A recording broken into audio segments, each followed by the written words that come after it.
Untuk menjawab soal kedua tentang media massa yang mempengaruhi pengasuhan anak-anak kita, saya pernah datang ke Bandung pada saat itu persiapan ngunduh mantunya Raffi Ahmad. Saya tanya sama wedding organizer-nya, yaitu kebetulan teman saya, Bunda Inge, itu kenapa ya Raffi Ahmad bikin acara perkawinan sampai berhari-hari dan itu diliput oleh RCTI full selama 7 hari. Ditambah dia bikin acara di Bali dan sekarang dia nikah ngunduh mantu pun diliput oleh RCTI. Berarti Raffi Ahmad duitnya banyak ya, kata saya. Tapi Bunda Inge bilang, ih bunda itu mah, Raffi teh kagak punya duit. Raffi itu karena kerja. Sebetulnya kata Raffi, Raffi mah udah capek, nggak kepengen ada acara pesta-pesta begini. Tapi bagaimana dia nggak melakukannya? Karena RCTI terancam dia bisa jatuh pamornya karena telah dikalahkan oleh Net TV. Sehingga satu-satunya artis yang bisa mendongkrak televisi pada saat itu adalah Raffi Ahmad. Dan RCTI menyiarkan siaran pernikahannya betul-betul diekspos besar-besaran untuk mendongkrak RCTI naik rating yang lebih tinggi. Sejak saat itu, saya jadi mengetahui tentang detail tentang dunia pertelevisian, bahwa ternyata acara yang dibuat adalah acara yang betul-betul tidak bermakna, yang penting bisa mendongkrak rating. Maka saya sampaikan kepada anak-anak, ternyata selama ini kita dibodohi oleh televisi, dan semua yang dibuat itu adalah acara yang mengada-ada. Akhirnya mereka memahami bahwa televisi yang ada di rumah itu, acaranya memang tidak lagi berbobot, tidak sesuai dengan tujuan yang utama, menjadi media pembelajaran. Dan sekarang televisi di rumah sudah nyaris jarang sekali diputar atau dinyalakan karena memang tidak mendatangkan manfaat. Nah, dengan memperkenalkan salah satunya tadi bahwa televisi itu media yang memang untuk membuat kita semakin jauh ya. Nah, yang menarik adalah ketika saya membaca sebuah buku tentang mengapa orang Yahudi menjadi cerdas. Orang Yahudi menciptakan televisi ternyata bukan buat mereka, tapi untuk kita umat Islam. Bahkan wanita-wanita Yahudi diharamkan untuk nonton televisi selama mereka mengandung bayi dalam kandungannya. Karena mereka meyakini bahwa televisi, gelombang elektromagnetiknya bisa merusak otak janin yang dikandung.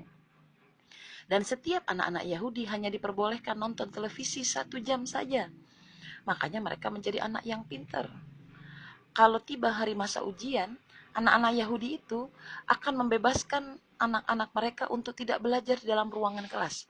Tapi mereka akan pergi ke kebun-kebun, duduk di bawah pepohon-pohonan, melihat pemandangan yang indah, dan mereka belajar untuk menghirup oksigen yang sangat banyak yang ada di lingkungan alam yang luas. Bayangin, berarti selama ini televisi dibuat bukan untuk mereka, tapi untuk merusak kita. Kasih tahu ke anak-anak tentang informasi ini, dan itu akan membuat mereka mengerti. Demikian juga dengan gadget kita.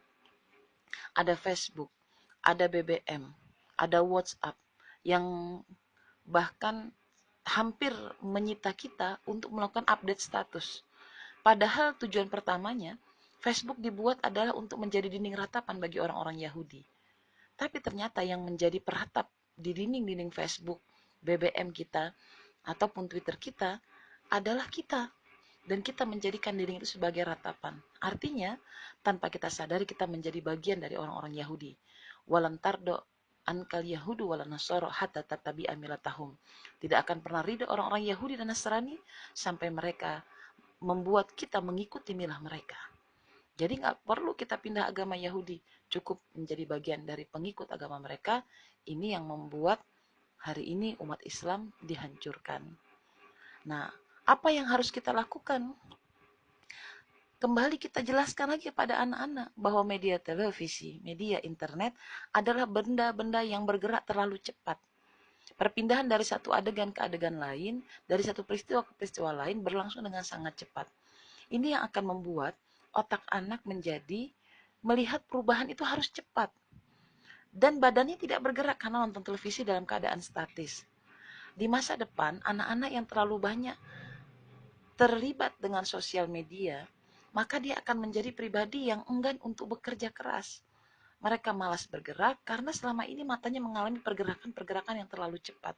Semua serba cepat, dan otaknya akan mengira bahwa segala sesuatu bisa diraih dengan sangat cepat. Dan ini akan membahayakan bagi masa depan.